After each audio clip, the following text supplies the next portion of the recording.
बिस्मिल्लाहिर्रहमानिर्रहीम। अस्सलाम वालेकुम the great viewers, good morning, good evening, good night, best wishes to whole world. आप खैरियत से हैं?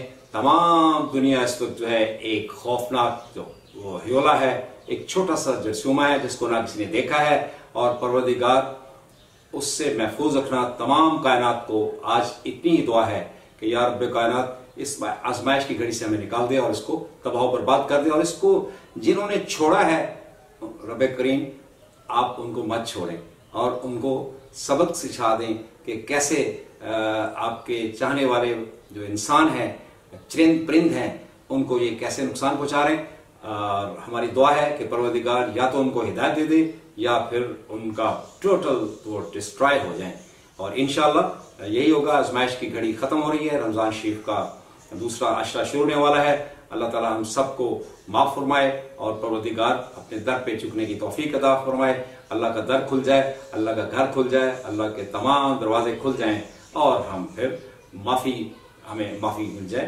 तो ग्रेट व्यूअर्स, आज प्रोग्राम लाइव विद वाईजे कैमरा में आपके साथ कुछ दो तीन जो हमारे साथी बिछड़ गए उनका जिक्र होगा, उनके लिए दुआ मग़फ़िरत होगी। सबसे पहले बरतानिया में पाकिस्तानी निजात एक खूबसूरत शख्सियत डॉक्टर मोना, वो दुनिया में वो पहली खातून पाकिस्तानी फीमेल डॉक्टर थी जिनको ये बड़ा एजाज था कि वो पाकिस्तान से थी और उन्होंने अपनी जान दे दी, लोगों की जान बचाते बचाते। अल्लाह ताला उनके दर्जात बुलंद करे। इस तरह जितने हमारे मसीहा डॉक्टर साहबान जो अपनी जिंदगी की बाजी हार चुके हैं लोगों की जिंदगी बचाने में, या परवरदिगार उनके दर्जात बुलंद करना और हमें उनके तफैल माफ फरमा देना। उनकी मेहनत रंग लाए, उनकी शहादत रंग लाए, उनकी कुर्बानी रंग लाए और ये मुज़ी मर्ज से हमें निजात मिल जाए। दूसरा ये कि हमारे पाकिस्तानी इंटरनेशनल एयरलाइन के साबिक साथी जनाब गुलाम कदर साहब PI ट्रैफिक में थे, आज उनका इंतकाल हो गया है। अल्लाह उनको अपनी जवार रहमत में जगह दे। और इस तरह हमारे बहुत ही सीनियर साथी जनाब इब्राहिम साहब कराची ट्रैफिक से थे, कराची PI ट्रैफिक से थे, उनका कनाडा में इंतकाल हुआ है। परवरदिगार उनको भी जवार रहमत में जगह देना, जन्नतुल फिरदौस में जगह देना और हम सबको भी माफ फरमा देना। जो लोग रमजान में चले गए हैं, जो इस मनहूस, इस बदबख्त, इस जालिम, इस खौफनाक बीमारी कोरोना से गए हैं, या परवरदिगार उनको माफ फरमा दे और उनके लवाहिकीन को सब्र जमील अता फरमा। और जो इस वक्त ज़ेर इलाज हैं, रब्बे कायनात उनको सेहत कामला अता फरमा दे। तो ग्रेट व्यूअर्स, हम आपके साथ चिट चैट करेंगे, कोई आपको किसी डिप्रेशन में मुब्तला नहीं करेंगे, अच्छी गपशप होगी, खुशगवार गपशप होगी। तो आइए पहले आपको थोड़े से चुटकुले सुनाते हैं जिन हमने उनको उसको टाइटल दिया है, नाम दिया है बाकमाल बोंगियां। बड़ी दिलचस्प बात है कि आपको शेयर करवाते हैं कि हमारे एक कोलीग थे, नाम लेंगे तो बुराई न मना जाए, लेकिन चूंकि जोक है बड़ा जबरदस्त है कि वो जहाज के बिल्कुल नोज व्हील के ऊपर खड़े हुए थे। ये हमारे जो एविएशन के कोलीग्स हैं वो इसको एंजॉय करेंगे। वो जहाज, वो बहुत धूप थी, बुरा हाल था, गलबन वेरी हॉट सीजन, जून जुलाई होगा, और वो जहाज की क्लियरेंस के लिए जहाज पे तशरीफ ले गए और मैं ऑफिस में बैठा हुआ था, GOC ग्राउंड ऑपरेशन कंट्रोल में बैठा हुआ था। तो उन्होंने आवाज दी, वायरलेस सेट पे बोला कि GOC हमने जवाब दिया कि गो हेड मिस्टर GM चौधरी। तो उन्होंने कहा जनाब confirm registration of the aircraft. तो जो हमारे एविएशन के कोलीग्स हैं वो उनको तो ये सब पता होगा, लेकिन जो नॉन एविएटर्स हैं, जो हमारे ग्रेट व्यूअर्स हैं, उनको ये बता दें कि जहाज के जिस नोज व्हील के पास मौसूफ खड़े होकर आवाजें लगा रहे थे धूप में कि इसकी रजिस्ट्रेशन बताएं, रजिस्ट्रेशन उनके बिल्कुल मुंह के सामने थी। लिहाजा ये बड़ी दिलचस्प बात है।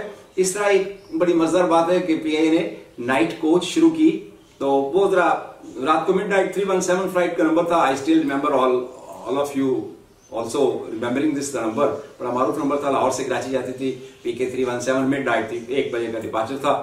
तो सुबह कोई दिन के वक्त यही हमारे दोस्त जो हैं, ये अपने टेरिटरी का जो इलाके का आदमी मिल जाए ना, वो बड़ा अच्छा लगता है। हमें भी बड़ा साहिवाल आपको बता चुके हैं कि SL लिखा होता था, गाड़ी पीछे लगा देते थे, अपनी कार का नंबर अपने कॉलेज के रोल नंबर पे 220 LZP 220 LEC 220 रखा। ये मोहब्बत है, इलाका से मोहब्बत है, फिर पाकिस्तान से मोहब्बत होती है, फिर लाहौर वाले लाहौर, तो इलाकाई मोहब्बत की भी अपनी ही चाशनी है, अपनी खुशबू, इस मट्टी से कमाल खुशबूदार खुशबू होती है, तो बड़ा प्यार करता है इंसान।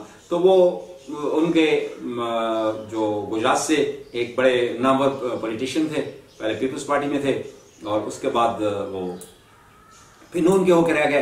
पर ये पार्टियां तो लोग बदलते रहते हैं। बहुत बड़ा खानदान था, बड़े अच्छे लोग थे, बड़े वफादार लोग थे। तो गाड़ी में बैठे हुए थे तो उन्होंने जब ये जज साहब ने कहा, हमारे जो कुलीग ऑफिसर थे वो भी VIP गाड़ी में सवार थे, मैं भी था, हम इकट्ठे उनको छोड़ने जहाज पे जा रहे थे। तो नवाब साहब ने बरजस्ता कहा, पर किस मूड में थे, उनका यार वो गल सुनो, वो PIA वाले कहो कि मैनू लोगों ने बड़ी डिमांड की है कि एक सवेरे भी कोई 10, 11, 12 बजे भी नाइट कोच चला लो। तो अब वो चूंकि उनका बड़ा एहतराम था, वो आपस में मुस्कुराए, हंसे, एंजॉय भी किया। तो इस तरह की बातें बड़ी मजेदार हैं और एंजॉय होना चाहिए। हर वक्त कोरोना कोरोना कोरोना कोरोना ले बैठा।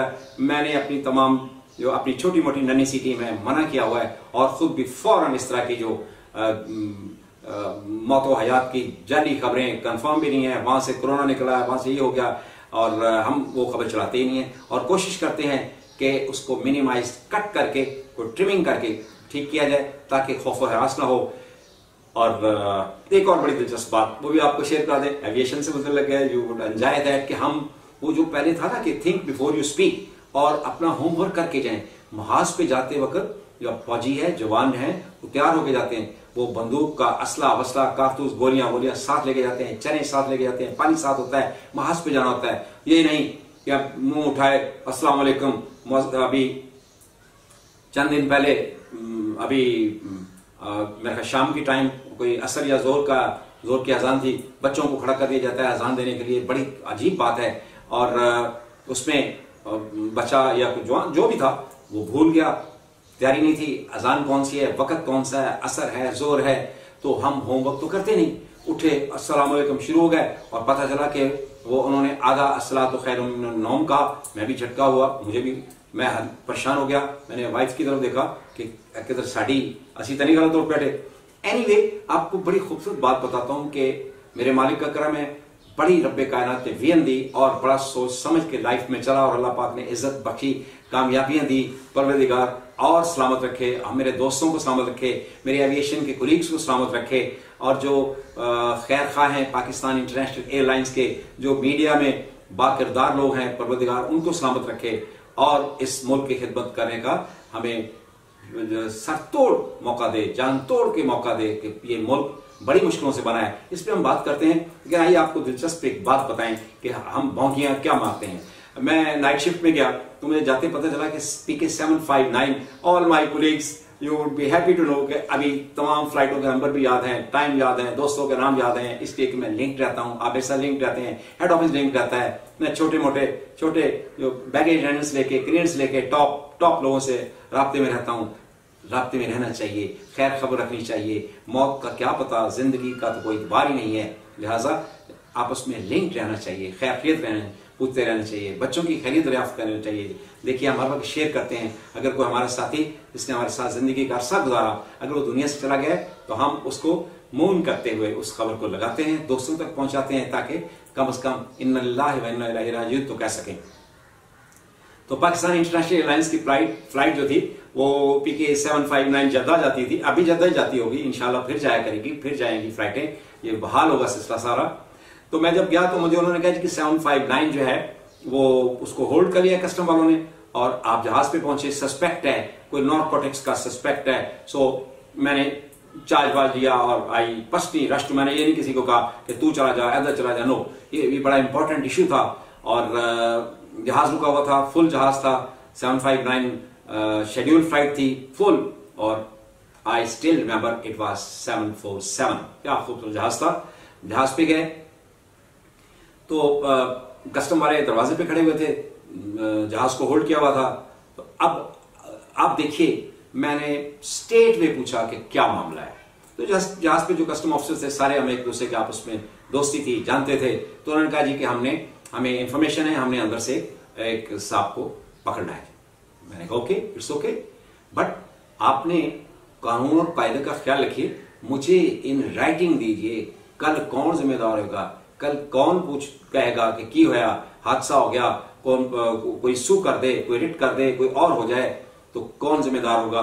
पीआईए का मैं इस वक्त मैं सब कुछ हूं, होली सोलो हूं, मैं शिफ्ट स्टेशन में हूं, शिफ्ट स्टेशन मैनेजर हूं, एवरीथिंग, क्योंकि आफ्टर 5 o'clock फिर आप टिल नेक्स्ट मॉर्निंग आप ही सब कुछ होते हैं जो जहां है। तो कस्टम वालों को बात समझ लगी, तो मैंने कहा जी मिनिमम इस वक्त चूंकि सुप्रीडेंट साहब होते हैं, आप सुप्रीडेंट साहब से मुझे लिखवा के दीजिए कि इस जहाज पे सस्पेक्ट है और इस जहाज को आप जब तक चाहे रोक सकते हैं, उनकी अथॉरिटी है, लेकिन आप लिख के देंगे और स्टैंप डॉक्यूमेंट होगा। उन्होंने वो मुझे स्टैंप डॉक्यूमेंट दिया, मैंने अपने पास रखा। That was a very important document और वो बोनाफाइड डॉक्यूमेंट था। तो जरा गौर कीजिए, ऑल एविएशन फ्रेंड्स, ऑल जो और व्यूअर्स हैं जो जहां जहां भी जिस इदारे में काम करते हैं, कि ध्यान से टेक केयर, आंखें खोल के, कान खोल के और अपने आप को अलर्ट रख के वीएन के साथ आप किसी बड़े हादसे का शिकार हो सकते हैं, या फिर आपको रिवार्ड मिलेगा। अगर इंसानों ने ना दिया, इदारे ने ना दिया, तो कुदरत देगी और वो आपको इज्जत की शक्ल में लौटा देती है। थोड़ी देर के बाद कस्टम वाले अंदर गए, मैंने 1-2 को अलाउ किया, बाकी तमाम लोग जो थे, तमाम बाकी जो काम जहाज पे काम करने वाले फंक्शंस होते हैं उनको रोक दिया गया और कप्तान को इतला कर दी गई, जो एसओपी था अडॉप्ट किया गया। थोड़ी देर के बाद देखा कस्टम वाले एक बिल्कुल नहीफ और नजाज माड़े से बंदे, जिसके हाथ में बिल्कुल वो पोटली नहीं होती, गुर्बत ज्यादा पोटे, गुर्बत ज्यादा कपड़े, उसको बाहर ले आए।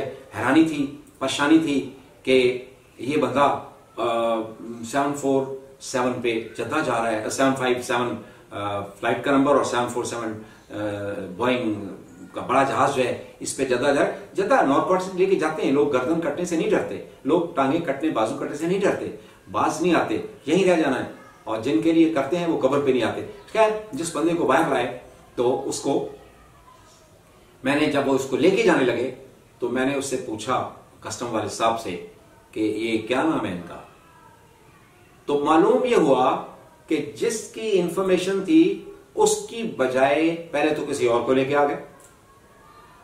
तो सॉरी सर, गलती हो गई, वो सीट कहीं आपस में चेंज हुई, इन्होंने पूछा नहीं, आंखें बंद कान बंद और सीधे गए बंदे ने उसको सीट तो पकड़ के आया, नाम ही नहीं पूछा, बाहर लेके आ गए। तो मैंने पूछा कि जनाब ये जो आपने लेटर पे नाम लिखा है ये तो कुछ और है, सपोज एबीसी है और आप डीईएफ को उठा के लेके जा रहे हैं। बड़े शर्मिंदा हुए, जल्दी से उसको अंदर भेजा, दोबारा अंदर गए तो एक सांप को पकड़ के लेके आ गए, बिल्कुल बिल्कुल मफलूकुल हाल। एक देहाती सा लड़का, 35-36 बिलो 40 होगा। तो ग्रेट व्यूअर्स, क्या दुख की बात है, क्या इदारे काम करते हैं। हम जब रिश्वत पकड़ते हैं तो नोट तो बड़ा एहतियात से छुपा के दाएं बाएं और नोट गलत नहीं पकड़ते। उस थोड़ी देर के बाद मुझे इतला हुई, ले गए। ले जाने के बाद जहाज रिलीज हो गया, फ्लाइट लेट हुई और वो उसको ऑफिस में लेके चले गए। और थोड़ी देर के बाद मुझे मैसेज मिला कि कमांडर साहब ये इससे कुछ नहीं हमें मिला और इसको हमने रिलीज कर दिया। तो मैंने कहा जहाज तो चला गया।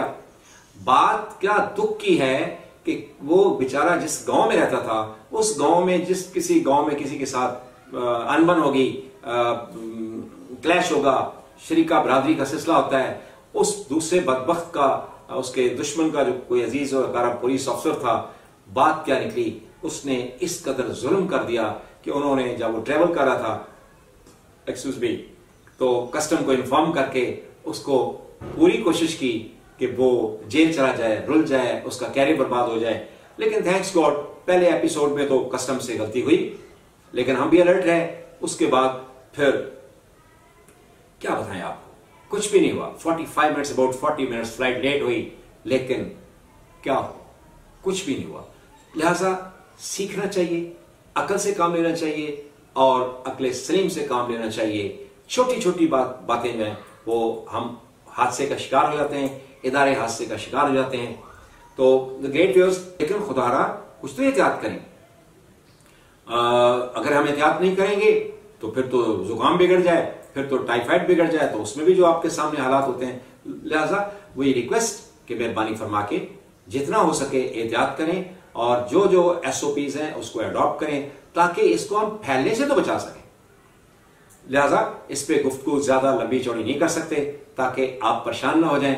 हम आपके साथ लम्हा बलम्हा राब्ते में रहते हैं, आपको अपडेट करते हैं। और बरतानिया में कोई नया कानून कह रहे हैं। कल एक साहब तारक इस्माइल सागर साहब हैं जो बता रहे थे जी कि एक वैक्सीन लाजमी हो जाएगी और जो उसको इनकार करेगा, जो उसके ऊपर पूछेगा, जो कहेगा कि ए की है, तो उसके ऊपर गद्दारी का मुकदमा। वो कहते बरतानिया जो है वो जमहूरियत की माँ थी, जमहूरियत की अम्मी थी, क्योंकि जमहूरियत किंगडम के बाद, बादशाह के बाद जमहूरियत वहीं से शुरू हुई, आगाज वहीं से हुआ। दुनिया ने जमहूरियत को अपनाया। वहां बादशाह थी लेकिन बादशाहों ने जमहूरियत हवाले कर दी। लेकिन जमहूरियत में ऐसा ऑर्डिनेंस पास हो जाना, ऐसा कानून पास हो जाना बरतानिया जैसे मुल्क में हमारी समझ से बाहर है। हमने अभी कोशिश की कि हम लंदन में लियाकत चौधरी साहब जो हमारे दोस्त हैं उनसे रब्ता करने की कोशिश की, लेकिन इत्तेफाक से कांटेक्ट नहीं हो सका। हम इस कानून पे उनसे बात करेंगे और सबक सिखा दें। दूसरा यह है कि कितने अफसोस की बात है, ये कप्तान साहब, ये डायरेक्ट आपसे मुखातिब हूं, इज्जत माब जनाब चीफ जस्टिस पाकिस्तान, आपसे डायरेक्ट मुखातिब होने की जसारत कर रहा हूं। जनाब बाजवा साहब, आपसे डायरेक्ट मुखातिब होने की जसारत कर रहा हूं, गुजारिश कर रहा हूं तमाम पाक फौज से, क्या इससे बड़ा कोई जुल्म हो सकता है? यहां कादियानों का रोना पीटना चल रहा है, कादियानियों का रोना पीटना चल रहा है। कादियानी तो छुपे रुस्तम हैं, इस मुल्क में हैं। आपने एक कानून बना दिया, आइन में जो लिख दिया उस पर अमल दरामद होना चाहिए। बात तो उससे आगे बढ़ गई है। जनाब वजीर आजम कप्तान साहब बहादुर, जनाब बाजवा साहब, जनाब इज्जत माफ चीफ जस्टिस ऑफ पाकिस्तान, तमाम अदलिया, तमाम जी वकार जर्नलिस्ट, 22 करोड़ आवाम, वफाकी दारुल हुकूमत में पहले पोस्टर लगते हैं, उस पर नोटिस लिया गया। क्या नोटिस लिया गया? बात इतनी बढ़ गई कि हम 4-5 साल पहले कहते थे हमारे मुल्क में दाश का चक्कर ही नहीं है, फलां का चक्कर नहीं है, हमारे यहाँ उसामा का कोई चक्कर नहीं है। लिहाजा इन चक्करों में हमें ये चक्कर दिया जा रहा है। और हमारे वफाकी दारुल हुकूमत में एक बदबख्त आलम था पहले, मौलाना फलां इब्ने फलां, और उसको प्लांट किया इसराइल ने, और वो एरियल समथिंग डैनियल एरियल या क्या बदबख्त बना, यहूदी बना, और उसने क्रॉस लगाया हुआ है। उसने यहूदी इसराइल का फ्लैग अपने टेंट पे लगा के वफाकी दारुल हुकूमत में बैठा है। कहां है, कहां सो गए? ये रियासत, ये तो 27वीं की शक को पाकिस्तान इसलिए नहीं बना था कि इस पे इसराइल वाले आ जाएं, इस पे यहूदी काबज हो जाएं। तौबा नौज़ुबिल्लाह। क्या कायद ने इसके लिए लिया था कि इसके वफाकी दारुल हुकूमत में यहूदी टेंट लगा के बैठ जाएं और प्रोटेस्ट करना शुरू कर दें कि हमें आजादी दी जाए? आप यहूदियों जाएं जरा हरम के सामने ये टेंट लगाओ ना, कादियानियों हरम के सामने छुप के तो जा सकते हो, लगाओ हरम के सामने। मैं आज आपको बड़ी दिलचस्प बात बताता हूं। ये कहते हैं जी हमारा तो हम तो रसूल पाक सल्लल्लाहु अलैहि वसल्लम को मानते हैं, ये कहते हैं, ये झूठ बोलते हैं। मैं आपको एक कमाल बात बताता हूं कि बहुत पहले मैं जब अल्लाह पाक मुझे बेशुमार मरतबा अपने घर में लेके गया तो मैं आबिद ज़मज़म, सब मुसलमान आबिद ज़मज़म लेके आते हैं, तो फ्लाइट इंक्वायरी में, सिविल एविएशन की फ्लाइट इंक्वायरी में एक कोलीग थी, नाम भूल गया हूं, वो शक था कि वो कादियानी है, मज़हबी हैं, तो मेरे ज़हन से निकल गया। उन्होंने मुझे कहा कि मैंने साहब हमारे लिए क्या लाए हैं? तो मैंने कहा आबिद ज़मज़म लाया हूं। क्या बदबख्त थी, तो उसने क्या मनहूस मुंह बनाया। उसके बाद नफरत हो गई, पता नहीं कहां रुल खुल गई होगी, और उसने कहा वो अपने कोल रखो, तौबा अस्तगफिरुल्लाह। तो ये नबी अकरम सल्लल्लाहु अलैहि वसल्लम सरदारुल अंबिया का तो शान और ऊंचा है। जो आबिद ज़मज़म का घूंट जो है उसके बारे में ये मनहूस शक्ल बनाए, तो बाकी तो खातमुन नबीयीन के ऊपर तो कोई कंप्रोमाइज ही नहीं है। बात वो आइन में दर्ज है, लिहाजा इस पे हम अपना वक्त जाया ना करें। इस पे जिन्होंने इसको छेड़ा उसको अल्लाह ताला ने नहीं छोड़ा, वो बर्बाद हो गए, वो रुल गए। लिहाजा इस शिक को छेड़ने वाला समझ लीजिए फना और फिल्ला हो जाएगा। वो जर्नैल हो, वो कप्तान साहब आपके अंदर से कोई हो, वो कोई भी हो, इसके ऊपर आइन में वाज़े दर्ज है। आइन बाद में बना, कह दिया गया मैं मेरे बाद आने वाला कोई नबी हूं, मैं आखिरी नबी हूं। ये सरदारुल अंबिया के अल्फाज हैं, ये कह दिया गया है और ये पत्थर पे लकीर है। लिहाजा इनके मक्कू तो ठपते रहिए, लेकिन खुदारा वो टेंटों का सोचिए। अगर एक टेंट लगा है तो कितने आपके अंदर छुपे हुए हैं, क्या चाहते हैं इस रियासत मदीना के साथ ये हाल करने जा रहे हो? हुक्मरानों को खौफ खुदा करो। बात करें तो कप्तान साहब, ये बच्चे गालियां देना शुरू हो जाते हैं। ये आपके जो भी मोहब्बत करने वाले, चाहने वाले हैं, ये ना बुजुर्ग देखते हैं ना बड़ा देखते हैं। ट्विटर पे देखिए इस कदर गलीज गालियां। भाई मैं कह रहा हूं कि जनाब कप्तान साहब, आप वजीर आजम हैं तो सुत्ते बजे कि यहूदियों का कैंप जो है वफाकी दारुल हुकूमत के सामने, जहां से चिड़िया पर नहीं मार सकती। एक गरीब मुलाजिम कोई बात करता है उठा के ले जाते हैं, एक साफी कोई बात करता है उठा के ले जाते हैं। उसको उठाने के लिए क्या अफसोसनाक बात है। दी ग्रेट व्यूअर्स, मैं डायरेक्टर जनरल ISI से हाथ बांध के गुजारिश करूंगा कि वो जो टीम उसको पकड़ने गई उनको ट्रेनिंग दीजिए। क्या दुख की बात है जनाब इज्जत माब काबिल सद एहतराम जनाब DG ISI, DG military intelligence, के जो उनको उस बदबख्त को तीसरे चौथे दिन पकड़ने गए, जब वो फुटेज चली तो वो सीधे उसके टेंट में चले गए। उनको होमवर्क कोई पता नहीं था। उन्होंने कैमरे में, बाकी तो आप देख रहे थे सारा कुछ, उनको नहीं पता। और उस बंदे ने क्या मुंह पे छितर मारा। कितनी दुख की बात है इज्जत माब जनाब चीफ साहब, ऑल चीफ्स। उसने आवाज लगाई, मैं बाहर बैठा यहां, वो मैं अंदर जे, तुसी अंदर किधर जा रहे थे। क्या दुख की बात है। उस इसराइल का बंदा झंडा लगा के बैठे तो we strongly protest, condemn and humble request to all top agencies कि इसका बीज मार दीजिए। ये ईस्ट इंडिया कंपनी से ज्यादा खतरनाक साबित होंगे। फिर ये रियासत ये जो हुक्मरान सोए रहते हैं वो रियासतें डूब जाती हैं। और ये रियासत कायम रहने के लिए बनी है, ये डूबने के लिए नहीं बनी।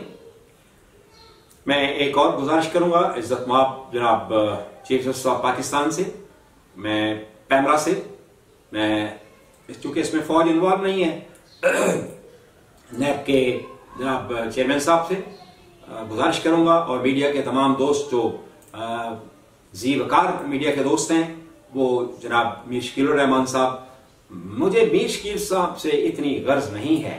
मुझे ये उसका बेटा है जिसने साइकिल पे अखबार बेची और अखबार के साथ जो आवाज लगाते थे मीर खलील रहमान मरहूम, वो कहते थे अखबार अखबार और बन के रहेगा पाकिस्तान।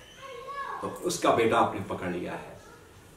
कितने बेटे पकड़ लिए हैं, तो लिहाजा मेहरबानी फरमाएं, चलिए पकड़ लिए, रैपिड ट्रायल कर दीजिए। आपका भरम भी रह जाए। अदलिया के पास ये जितने नैब के केसेस हैं जो जिंदा खानों में गल सड़ रहे हैं, उनके ट्रायल स्पीडी कर दीजिए, फास्ट ट्रैक कर दीजिए, सबके ट्रायल स्पीडी कर दीजिए और जल्द अज जल्द फैसले हों, ना कि 22 साल के बाद कोई शख्स रिहा हो जाए और फिर वो बेगुनाह हो जाए। वो तो खत्म हो जाता है। आपने सारे ख्वाजगान पकड़ लिए, आपने अब्बासी पकड़ लिए, सब अंदर कर दिए, किसी को हीरोइन के चक्कर में पकड़ लिया, सब कुछ कर लिया। बताइए क्या पल्ले रह गया। अदलिया 6 महीने साल लग गए, उनके खानदान, उनके बेटियां हैं, उनकी बहुएं हैं, उनके आगे 3 मल्टी रिलेशनशिप्स हैं, सब कोई नहीं मानता। सब कहते होंगे राणा सरावला जो है, राणा सरावला हीरोइन फरोश होगा, उसके दामाद हैं, उसको पकड़ लिया, अदालतों ने छोड़ दिया। तो जनाब गुजारिश ही कर सकते हैं, हाथ बांध के गुजारिश कर सकते हैं कि आइए मुल्क को आगे लेके चलें। बिलीव मी, आज पेट्रोल डलवाया है, दुआ निकली है, कप्तान ने किया, हम हुकूमत ने किया, मेहरबानी की। दुनिया में पेट्रोल जमीन पे गिर गया, आपने कुछ तो रिलीफ दिया और मेहरबानी फरमाइए। और ये जो ज़कात के नाम पे जो लोगों को पैसे बांटे जा रहे हैं, जो कोरोना फंड दिया जा रहा है, इसको मेहरबानी फरमा के खुद मॉनिटर करें। इसमें बहुत बड़ा घपला है। और वो जो आटे चीनी वाले जो हमेशा बड़े लोग हैं, जो सराइकी सूबे का मंजन बेचते हैं, हर इलेक्शन से पहले उनको आगे कर दिया जाता है, डुगडी पकड़ा दी जाती है कि जनाब सराइकी सूबा ना बनसी तो की बनसी, साडा सी तबाह हो गए, साढ़े हकूक दो के दर गए हकूक। बताइए, आवाम के हकूक आपने खा लिए, आवाम की चीनी खा ली, आवाम का आटा खा लिया और अभी इंक्वायरियां हो रही हैं, अभी कमीशन बन रहे हैं। कौन सा कमीशन? हमूदुर्रहमान कमीशन का क्या हुआ? मैनी और कमीशन, कई कमीशन बने, वो कमीशन तो बेचारे रुल गए। असल कमीशन का बड़ा बोलबाला है। आपसे गुजारिश करूंगा कि हुकूमत वक्त के साथ आगे चलें, नहीं नो कॉन्फिडेंस करें।